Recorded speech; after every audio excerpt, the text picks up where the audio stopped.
नियंत्रण में ले लें।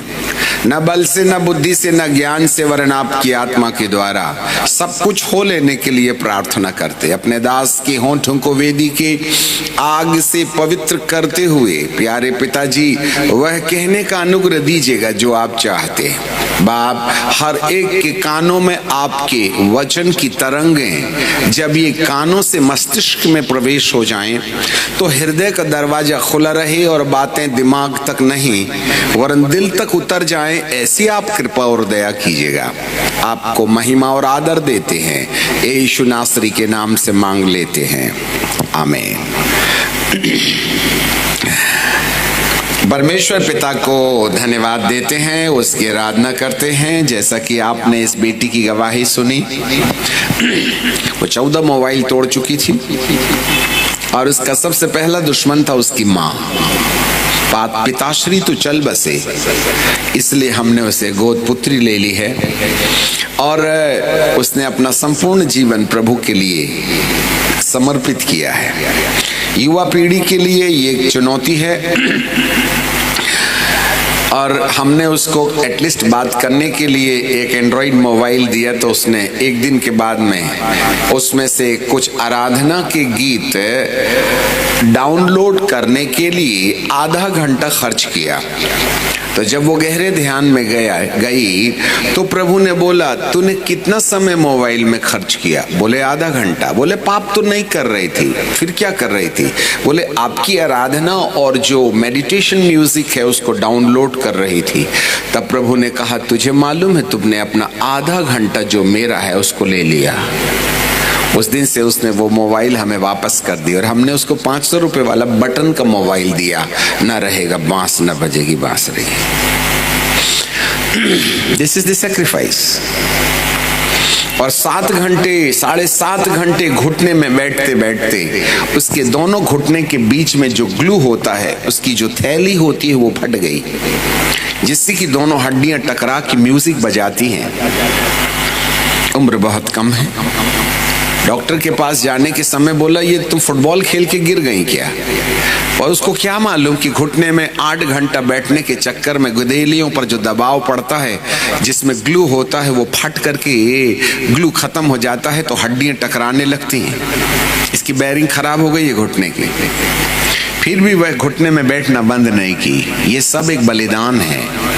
और 8 घंटे के बाद एक समय की बात है, अपने शरीर से बलून की तरह निकल के बाहर आती है और 2 पंख वाले स्वर्गदूत आत्मा को इस शरीर से ले जाकर मध्य आकाश के निचले हिस्से में छोड़ देते हैं और वहां से फिर इनकी ड्यूटी खत्म हो जाती है।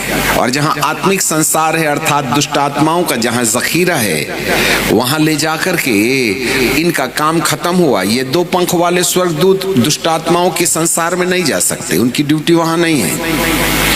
वहां से आग में बने हुए स्वर्गदूत आते हैं और अग्नि के पंखों से ढांक कर दुष्ट आत्माओं के संसार को पार कराकर तीसरे आसमान के निचले हिस्से में, जहां पैराडाइज है, इब्राहिम की गोद है, जहां संत लोगों को विश्राम दिया जाता है, वो वास्तव में स्वर्ग नहीं है, परंतु स्वर्ग के नीचे धर्मी लोगों के विश्राम की जगह है, जहां एलिया बाबा, मूसा बाबा, दिनकरन, टीवी यहोशुआ, बड़े बड़े परमेश्वर के दास वहां विश्राम करके इस धरती के लिए प्रार्थना करते हैं।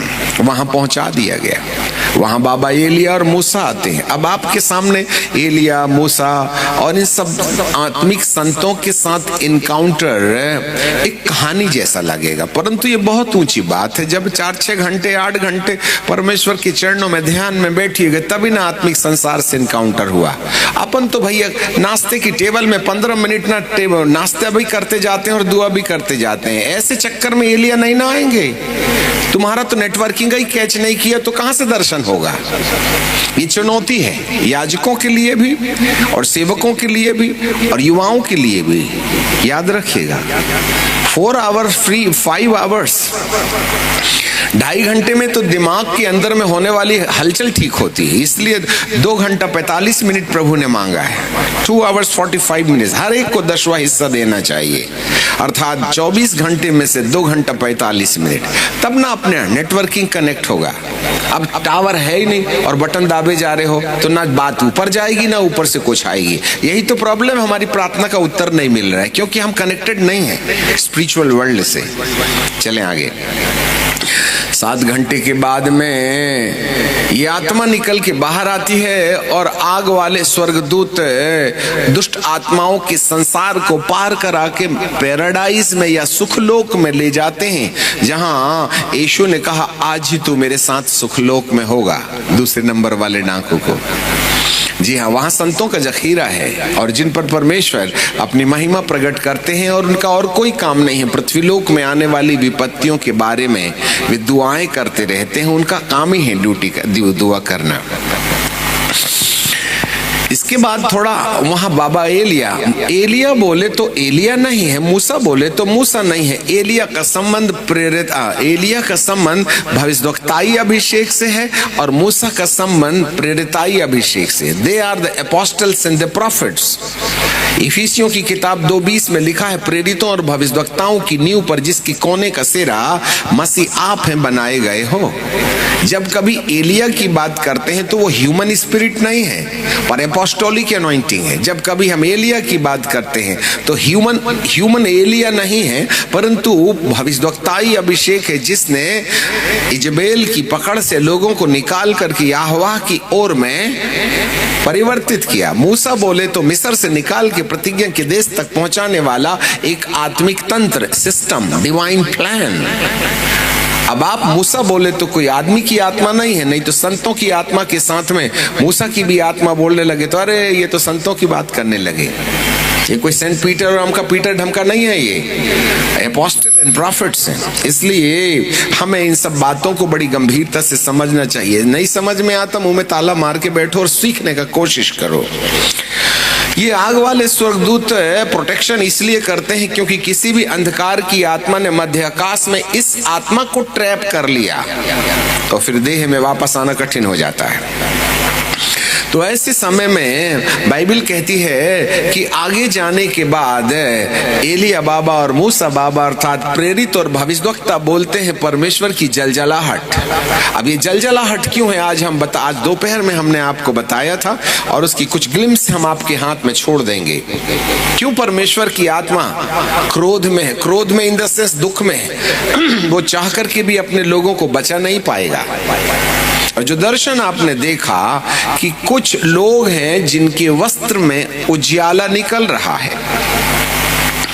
परंतु कुछ लोगों के वस्त्र सफेद जरूर हैं परंतु उसके बाजू में आजू में काली काली पट्टियां और उसमें दाग लगे हैं और बड़ी बड़ी टिड्डियां दिखाई दे रही हैं। और ये जो टिड्डियां हैं, टिड्डियों का मतलब है महामारी।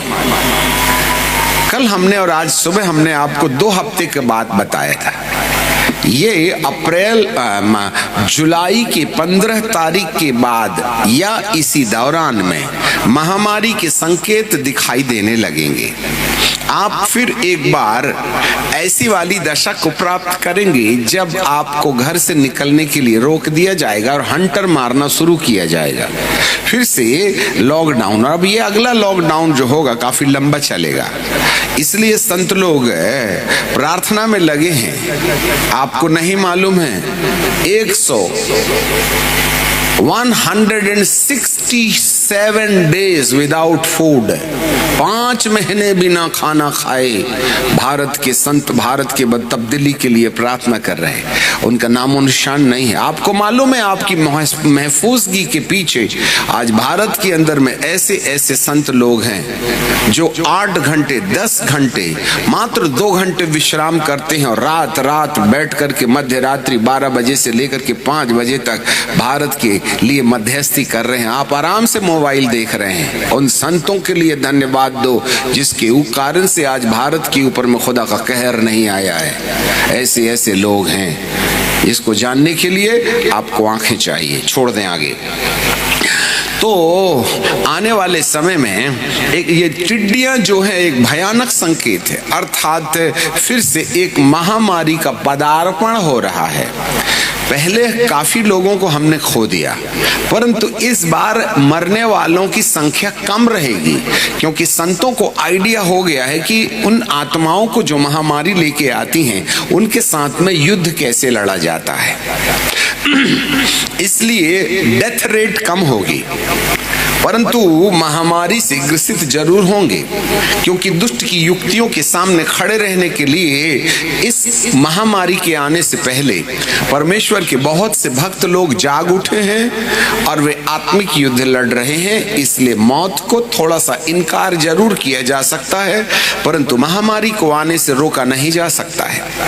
और इसीलिए जो पद का चुनाव किया कि इसलिए जागते रहो और जागते रहो कि तुम सब आने वाली विपत्त घटनाओं से बचने।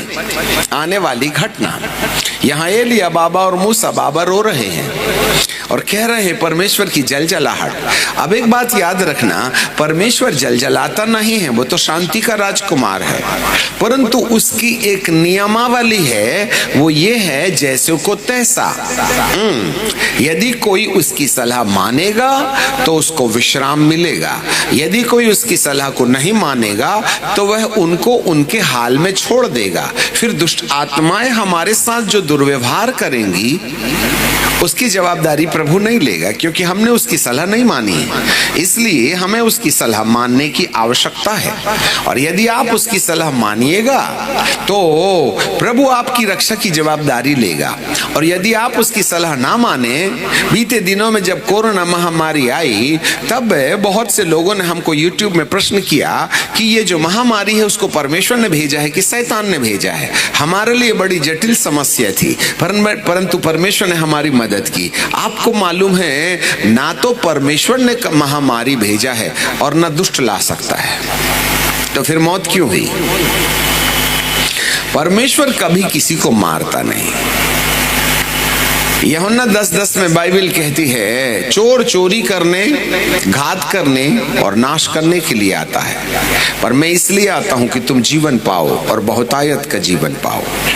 जीवन और बहुतायत का जीवन, एक सोते से मीठा और खारा दोनों पानी नहीं निकलते हैं, एक ही सोते से गर्म और ठंडा पानी नहीं निकलता। आशीष देने वाला परमेश्वर आशीष देता है। उसकी जलजलाहट का मतलब ये नहीं है कि वो तुम्हें बीमार करता है, परंतु वो हमारे हाल में छोड़ देता है। तो उत्तर ये था, ना तो परमेश्वर ने महामारी भेजा है और न शैतान ला सकता है, परंतु ये हमारा कमाया हुआ धन है।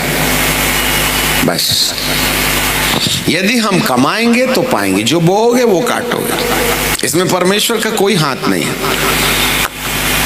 गुजरात के, दक्षिण गुजरात के सोनगढ़ जिले में 64% पास्टर्स 2021 की महामारी में धरती छोड़ के धरती को रवानगी ले ली।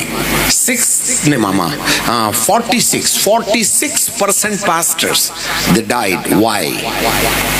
परमेश्वर हाथ मलते रह गए। परमेश्वर कभी याजक की छुट्टी नहीं करना चाहता, फिर भेड़ कौन चराएगा? परंतु दुष्ट आत्माएं हैं जिन्होंने परमेश्वर के द्वारा दी जाने वाली रक्षा के बाड़े को टूटा हुआ देखकर उनके ऊपर अपना अधिकार जमाया। अय्यूब के भी चारों तरफ परमेश्वर ने एक बाड़ा बना रखा था, क्योंकि अय्यूब की अपनी एक गवाही थी कि परमेश्वर से डरने वाला और परमेश्वर की इच्छा के अनुसार चलने वाला। अभी देखना, अय्यूब के बारे में परमेश्वर जो है वो शैतान के सामने गवाही देता है, क्या तूने मेरे दास अय्यूब को देखा और उसके समान, उसके तुल्य। अय्यूब 1:8। यहोवा ने शैतान से पूछा, क्या तूने मेरे दास अय्यूब पर ध्यान दिया? उसके तुल्य नंबर 1 खरा, नंबर 2 सीधा, नंबर 3 भय मानने वाला, नंबर 4 बुराई से दूर रहने वाला मनुष्य कोई नहीं। शैतान ने यहोवा को उत्तर दिया, अय्यूब तेरा भाई, देखना घुमाता है सामने वाला, अय्यूब तेरा भाई है, अय्यूब परमेश्वर का भाई बिना लाभ के, अरे लाभ से लेना ही देना नहीं है, पर बाद में धीरे से क्या बोलता है, क्या तूने उसके और उसके घर की और चारों तूने उसकी और उसके घर की और जो कुछ उसका है उसके चारों ओर बाड़ा नहीं बांधा, और क्या तूने उसके काम को आशीष नहीं दिया। और भी तो थे, वे क्यों आशीषित नहीं हुए, और भी तो थे उस जमाने में यहोवा की आराधना करने वाले, पर अय्यूब ही क्यों?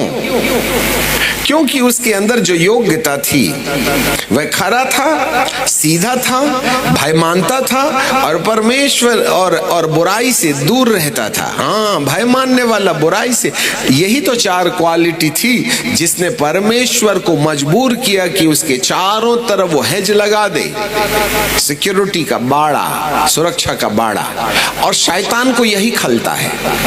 और जब वो अय्यूब को नुकसान पहुंचाना चाहता था तो उसका जो बाड़ा था वो बाड़ा शैतान को उसकी वस्तुओं को छूने नहीं देता था। There was the hedge provided by God। और आपको मालूम होवे, पर परमेश्वर ने शैतान के कहे अनुसार थोड़े समय के लिए उस बाड़े को हटा लिया, और एक ही दिन में क्या हुआ था अय्यूब का, वो सब कुछ आप जानते हैं, पढ़ के सुना करके हम अपना समय खर्च नहीं कर सकते।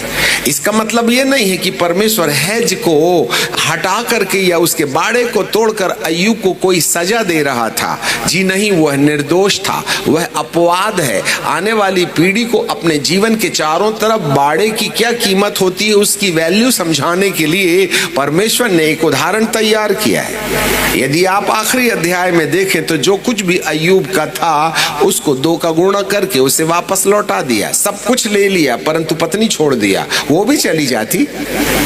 परंतु उसको मालूम है अय्यूब को फिर से नया प्रोडक्शन करना है, और जो कुछ उसका था डबल किया, और जितने लोग उसको थूकते थे, डांटते थे, वो सब उसके पास आकर के सोने की बाली और सोने का सिक्का इनाम देने लगे। बैठे बैठे करोड़पति बन गया।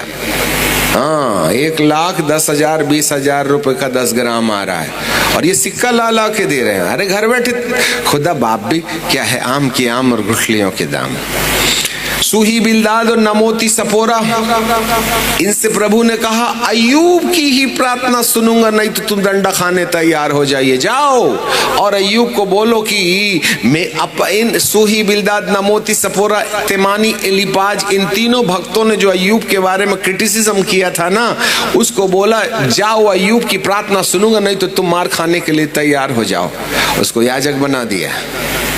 Yes, you know the value of the hedge.